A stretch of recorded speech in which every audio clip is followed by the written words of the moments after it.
Welcome back to Global Business. The luxury industry is running into some headwinds. Global sales have been slumping in recent months. Companies like LVMH and Kering, which owns brands such as Gucci and Louis Vuitton, started off 2025 with first quarter losses. However, luxury real estate is actually on the rise. A New York real estate firm, Douglas Elliman, said average luxury sales were at $10.3 million. Now that's up 37% from just a year ago. And while most luxury brands are sheltered from the initial impact of U.S. tariffs, a wider economic downturn will hurt the industry. Experts have cut this year's worldwide forecast from a 5% gain to a minus 2% decline. For more now on the state of the luxury goods industry, I'm joined by Christine Russo. Christine is the host of the podcast, What Just Happened, which covers the retail industry and innovation. Welcome to the show. Let's start with the state of luxury, global luxury sales, if you will. Are we in fact seeing a slowdown? What are we seeing? Thanks, Mike. Good to be here. We're seeing some own goals. We're seeing some self-inflicted damages where there's some gaps in trust and brand storytelling. Some of these price hikes and that will be required by the tariffs will actually give the brands an opportunity to retell their stories. So it may be a good thing in a way? Pardon? So it might be a good thing in a way? Well, it's a good thing for them to take a minute to sit back and see why they are in the position that they are, what the price tolerance is, what the price value is. They were riding a high, I think, a little bit on automatic pilot, and there became disassociation with the quality to the pricing because the pricing has been increasing exponentially over the past 5 years. So beyond the narrative issue, the storytelling capacity, what are some of the other challenges the industry is now facing, and especially with the tariffs? Are they going to impact sales? They will impact sales. So if you look at customers either as the 1% or as the median age, both of those groups have seen income growth over the past 5 years. In fact, the world's 1% nearly doubled from 52 million to around 77 million individuals globally. So that gives them a bigger pie for their highest price point goods. The median group, the one below that, that doesn't buy the highest price point items, let's say they buy lower price point handbags or sunglasses or sort of novelty logoed items, there is still an opportunity there. But they have to build back the trust. And one of the things we think about when we look at these luxury goods is, people have to grab their wallet or their purse and reach for the cash to pay for this sort of thing. That's one dimension. But the other dimension, of course, is a psychological dimension, the psyche, and that's why we always find out about consumer confidence. These stories start to seep out there, and then it's just natural. Some people tighten the belt. What's the impact psychologically, and how's that going to impact this industry, do you think? Consumer confidence and consumer sentiment is very low right now. When you see eggs at a certain price, you're certainly not excited to go out and buy a higher price point luxury item. What the opportunity is if they can connect with the customer, and there's two ways to go about that, either in their stores and brick and mortar and build relationships. I mean, luxury is a want, it's not a need.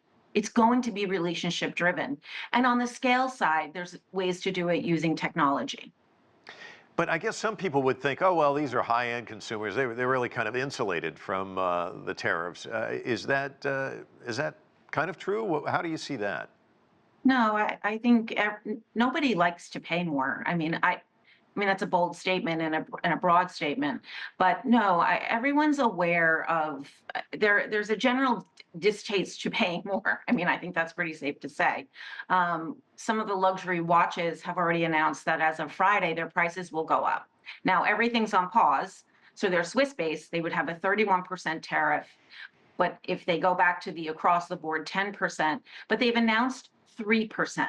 Now, part of the reason why they're going up in that segment is also the price of gold has gone up. And the price of gold has gone up because of so much chaos and uncertainty. And I've seen stories, in fact, Jim Spellman just did a story about a local business where they're just stocking up on materials before the tariffs went into place so that they don't have to pass the costs on to their consumers, their customers. Are you seeing those kinds of moves here? I mean, or is it just, look, we're going to have to pass on the cost to the consumers, or are they going to absorb them? Are they thinking about maybe relocating production? What are some of the mindset issues going on here?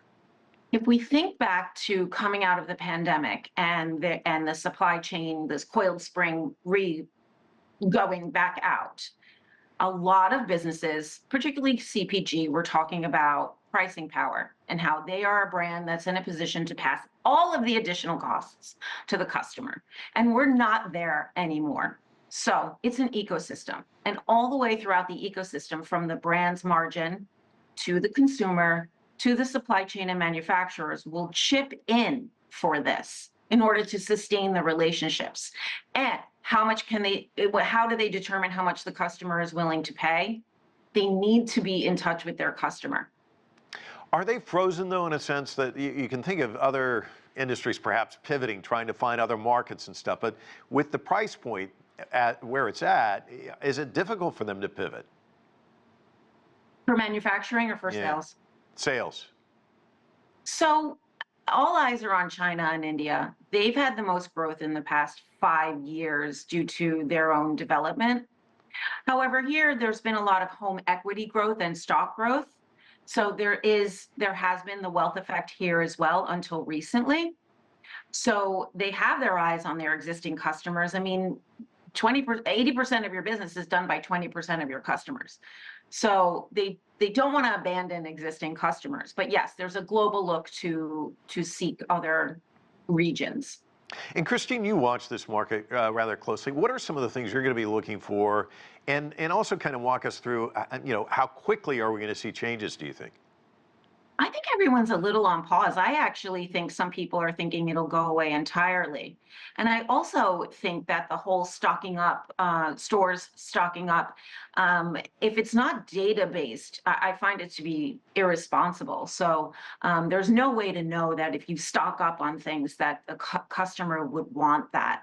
So I don't believe that that's happening as frequently as a supply chain shutdown that we experienced 5 years ago. So we'll be watching, like, how much will this pull back? Will it go down to zero? There's been so much change that it's hard to say what will actually happen going forward. Well, we'll all be watching it right along with you, and certainly there are going to be changes. Christine, thank you so much for joining us. Really appreciate it. Thank you, Mike.